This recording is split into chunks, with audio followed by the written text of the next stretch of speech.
The Halloween Ends trailer is here. How's it going, everyone? My name is Jimmy Champane, and if you like monsters, slashers, pretty much any movie shot during, set during, or inspired by the 1980s, this is the channel for you. Me and Coco just watched the Halloween Ends trailer.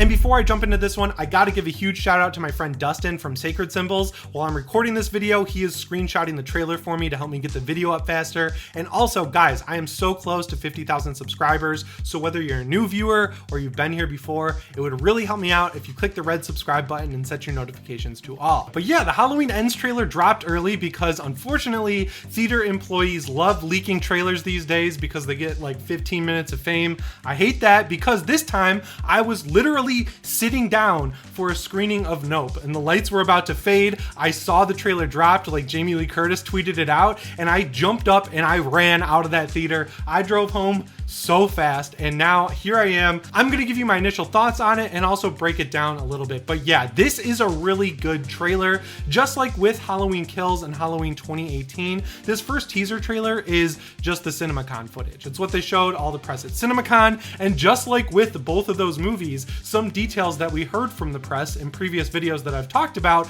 were wrong. So yeah, the trailer starts with a nice shot up to the second floor of a house. It looks like it's definitely Laurie's new house. I'm just gonna guess that because obviously she wants a new house after her other house burned down. That basically tells us whatever this scene is taking place after the 4-year time jump. There are some other details in the trailer later on that tell us that, but yeah, this is one first quick detail that tells us this is after the time jump. And this house looks like the Myers house from Halloween 4 to me a little bit. You know, the one that looks nothing like the Myers house. It's got the same vibe that some of those Salt Lake City houses had, and I think that's really cool, shouting out Halloween 4, because I've been talking about it a lot, but Halloween Kills really did feel like some sort of an homage to Halloween 4. So yeah, to get even more of a little bit of a shout out, even if it wasn't intentional, is awesome. And even before that, we get another shout out to another movie that wasn't featured in this timeline, Halloween 6.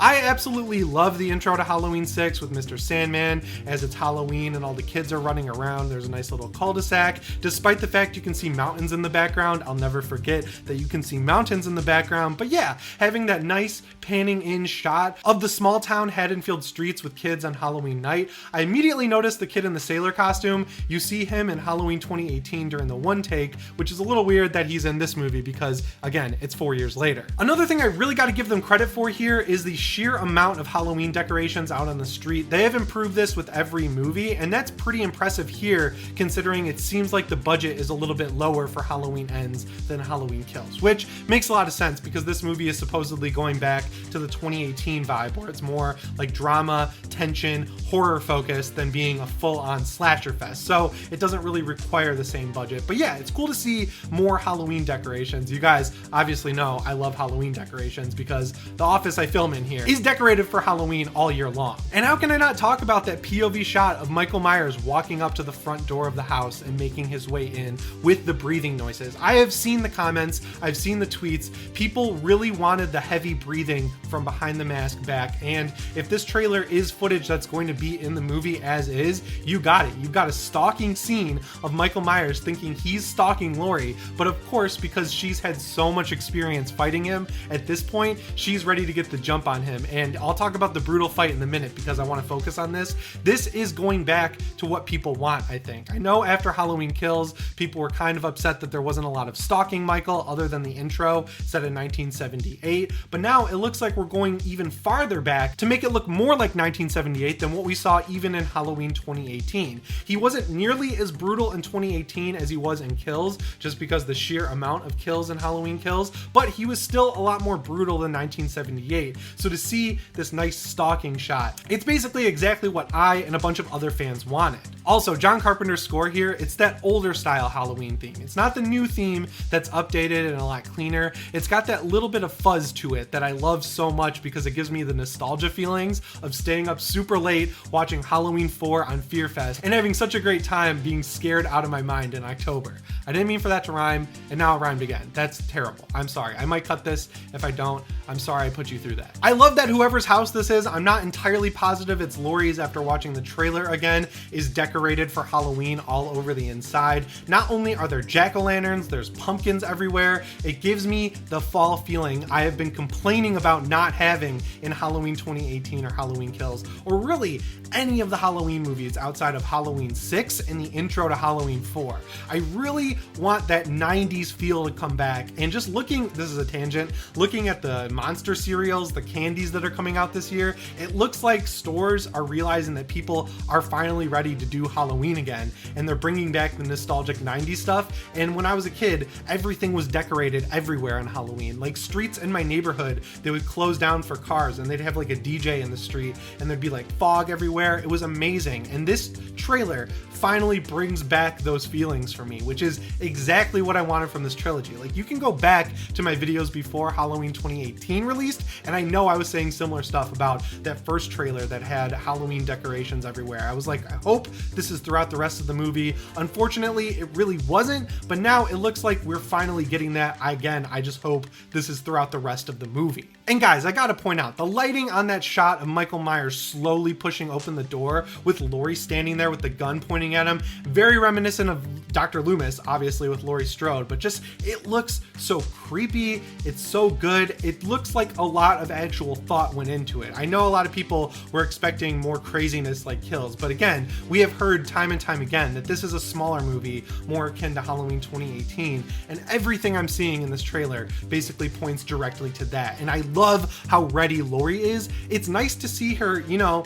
dressed up a little bit. She's in a similar outfit to what she's wearing in 1978, which is cool. Even her hair is more similar to 1978, but it's good to see her having a new look. It's good to see that in some way she's moved on at least a little bit from the night in 2018 where basically everyone she knows, from Tommy Doyle all the way up to Marion Chambers and her own daughter, are dead now. I don't know what her mental state's going to be, but it's cool to see a Laurie that's a little bit more put together than what we've seen before. After that, we get a quick cut montage. We see Michael throwing Laurie on the kitchen table. This is what people talked about from Comic-Con, where it's a brutal fight. It ends later in the trailer with Michael getting stabbed in the hand. This is in a different part of the night, it looks like, because all of the lights are off in this kitchen, but all the lights were on in the house from the beginning of the trailer. We also get a look at some new characters who I'm guessing are Allison's new friends. I've heard that this one's going to focus a lot more on her than Laurie. Like, Laurie's going to be a focus, but Allison is going to be the true, like, coming of age character in this movie, which is awesome. I'm excited that she's going to have new friends. I'm honestly like pretty upset that Miles Robbins died in the first movie. I just finished playing through The Quarry and he was amazing in it. He's also in a movie called Daniel Isn't Real, which you got to check it out if you haven't. He's the one character where I'm like, man, I kind of wish you stuck around for this third movie, but it looks like she's getting two new friends to hang out with here and help her grandma hunt down Michael Myers, which I'm fine with that. I think that's pretty cool. Next up, there's a supercut of footage from all the movies in this timeline: Halloween, Halloween 2018, and Halloween Kills. I can't believe we're here like 4 years later. I know it was supposed to end like last year, I guess was supposed to be when Halloween Ends comes out. Obviously things got delayed. I'm kind of happy with how things went along though, because having this much time to be excited for new Halloween movies has been incredible. Next up, we get a great shot of Hawkins running through the street with other police officers, and he's in Haddonfield. It's nighttime. It looks like fall. This is another thing I'm super excited about, because when they moved south from North and South Carolina, I just assumed that the fall feels would be worse in this movie, but you can't even tell that it's a different location than Halloween Kills or Halloween 2018,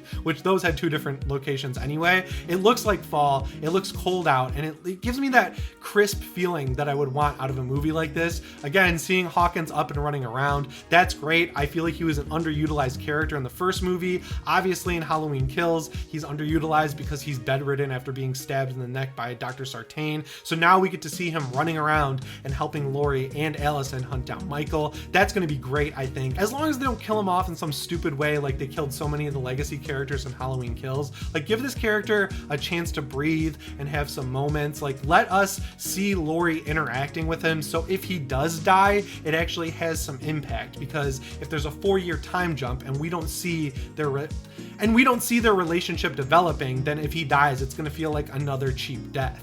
There's a bottom up shot of Michael and he looks absolutely haunting. I used to have this sticker on my old car before someone totaled it, and it was this cool shot of Michael with his collar popped. That's kind of what I see here. It reminds me again of the 1978 Michael. I'm just gonna keep saying it, with that blue lighting behind him. They're bringing that back from Halloween 2018. They had some awesome blue lighting in a few shots in that movie, but it looks like it's gonna be a key focus here. He looks menacing, he looks scary. I am all about it. And then we finally get to see that brutal fight between Laurie and Michael. People have been speculating that this is like some sort of imposter Michael based on what we've heard about the radio tower, but you see his hand that's missing the two fingers, so this is Michael Myers. I think this might be the best trailer we've gotten for a Halloween movie in this trilogy by far. It tells you everything you need to know without spoiling too much. Michael Myers is back, there's a time jump, Laurie is ready to hunt him down, and their saga is going to end. All the information's there, but it's not spoiling huge plot points from the movie. And as far as I'm aware,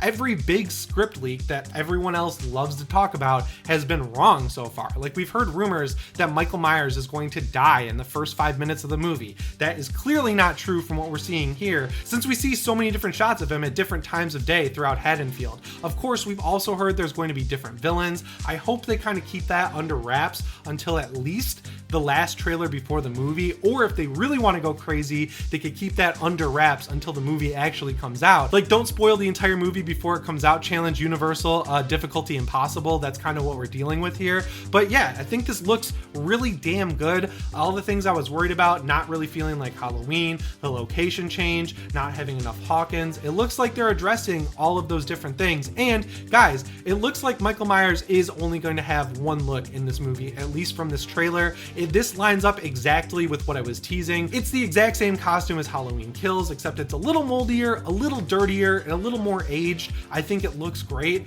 and I just like, I don't know, it's just some general thoughts. The lighting was awesome, the color grading being a little more subdued and blue and darker, that's totally on point with what I think people want, and myself, I want that as well. I'm gonna mention the Halloween decorations again. I'm getting those 90s Halloween vibes from this trailer. We're getting the Stalking Michael back that everyone's wanted from the 1978 version, at least for a couple shots, and the one takes, the POV shots, everything that I loved about Halloween and Halloween 2018 is back. I don't dislike kills, I just like when there's a lot of thought and effort put in here to making this a really scary, tense movie versus a big horror action slasher fest. Got room for both on my fandom heart. But right now, what I want after Halloween Kills is a nice dramatic conclusion that doesn't get hokey or weird or really early 2000s like what we have in H2O. So those are my quick thoughts on the trailer. I would love to hear yours down below. And guys, I heard you in the comments in the last few videos. I'm bringing the outro back. As always, my name is Jimmy Champane, and I'll see you in the next one. Thanks for watching, and shape on.